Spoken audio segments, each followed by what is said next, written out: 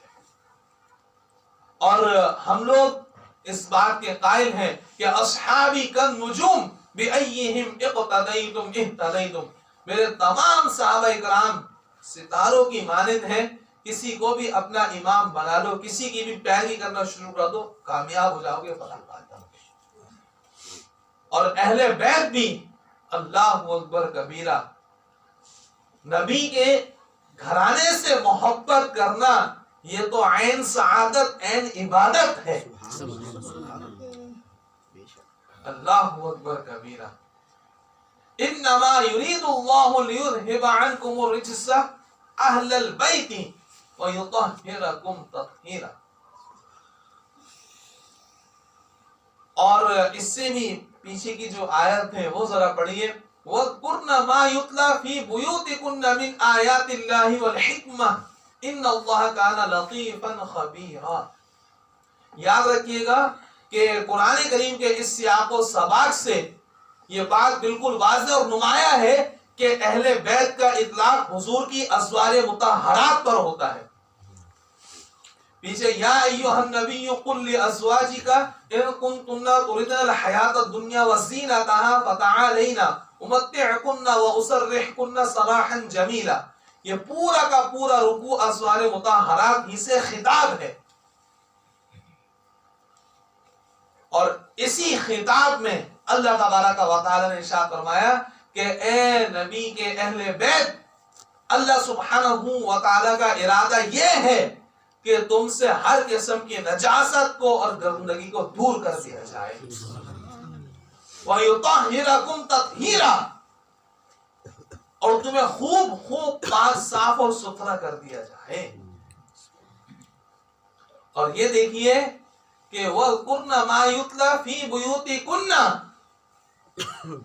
نبی کی ازواج مطہرات، نبی کے اہل بیت وحی الہی کے امین ہیں. ان کے گھر میں علم و حکمت کی جو باتیں ہوتی ہیں جو عوام سے مخفی مستور اور پوشیدہ ہے اور ان کے علم اور مشاہدے میں نہیں آتی، تو اے نبی کی اہل بیت تم پر فرض ہے کہ وہ لوگوں کو بتاؤ. حضور کی زندگی کا لمحہ لمحہ نمونہ عمل ہے، قابل تقلید ہے. تو باہر کی جو پبلک لائف ہے وہ تو عام لوگوں کے مشاہدے میں آ جاتی ہے، لیکن نبی کے گھر کے جو احوال ہیں وہ لوگوں کے مشاہدے میں نہیں آتے. تو یہ چیزیں ازواج مطہرات پر فرض ہے کہ لوگوں کو بتائیں کہ پیارے نبی صلی اللہ علیہ وسلم گھر میں استراحت کس طرح سے فرمایا کرتے تھے، پیارے نبی صلی اللہ علیہ وسلم کے شب کے معمولات کیا تھے، آپ کے اوراد و وظائف، آپ کے اشغال کیا تھے. اور بہت سی باتیں نبی پاک صلی اللہ علیہ وسلم ازواج مطہرات سے فرمایا کرتے تھے جن کا تعلق دین سے ہوا کرتا تھا، تو وہ باہر لوگوں کو بتائیں. اور تو اور ان کے مقام و مرتبے اور ان کی عظمت و رفعت کا کوئی کیا اندازہ کرے گا. ان کے حجروں کا ذکر قرآن کریم میں آیا ہے، فی بیوتکن، بڑے بڑے محلات ان کے ان چھوٹے چھوٹے حجروں پہ قربان. اونچی بلند و بالا عمارتیں ان حجروں کی عظمت اور رفعت کا کیا مقابلہ کریں گے.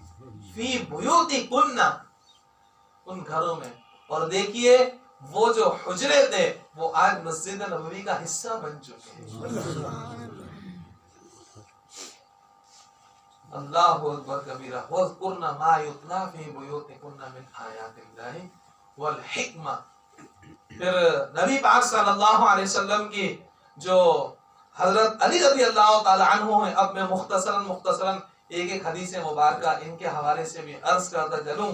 مولا علی مشکل کشا شیر خدا حضرت علی رضی اللہ تعالی عنہ کے بارے میں حضور نے ارشاد فرمایا کہ میں جس کا مولا ہوں علی اس کے مولا ہے.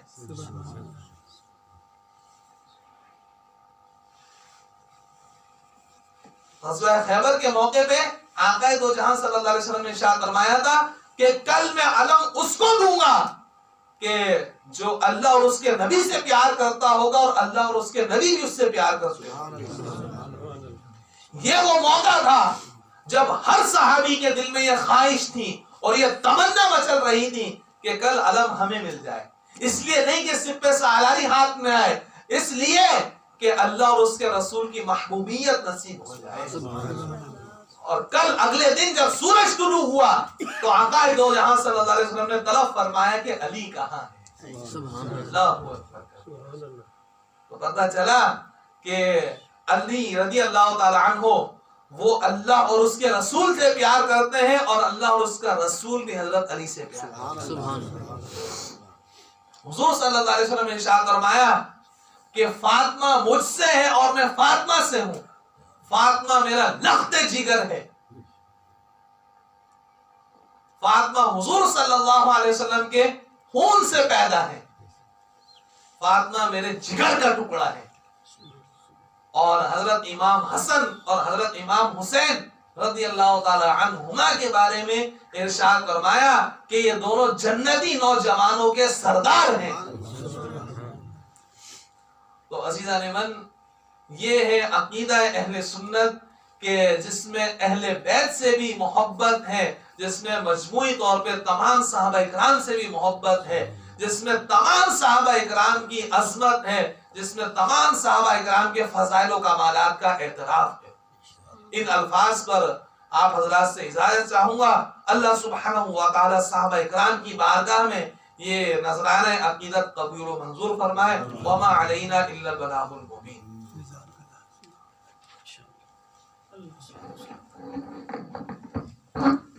سورت پڑھ لو نا.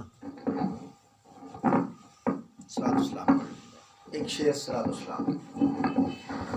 مصطفیٰ جانے رحمت لاکھوں سلام، شمع بز میں ہدایت پہ لاکھوں سلام، شمع بز میں ہدایت پہ لاکھوں سلام. جن کے ٹکڑوں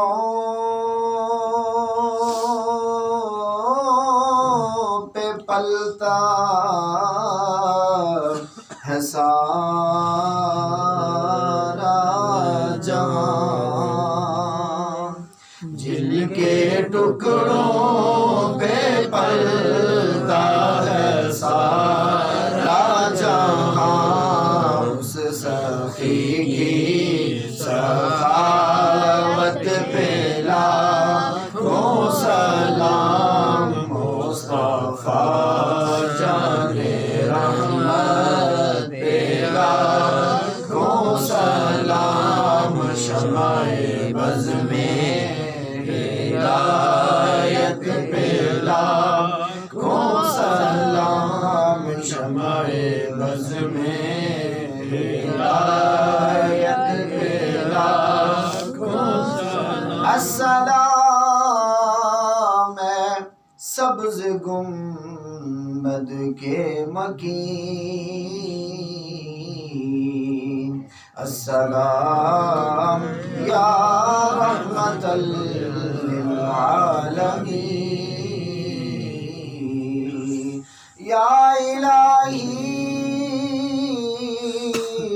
صدقہ ذکر رسول، آلِ رسول، عظمت بطور، اور یہ سلام عاجزانہ ہو قبول. الصلاۃ والسلام علیک یا رسول اللہ، الصلاۃ والسلام علیک یا حبیب اللہ، وعلی آلک واصحابک یا محبوب رب العالمین.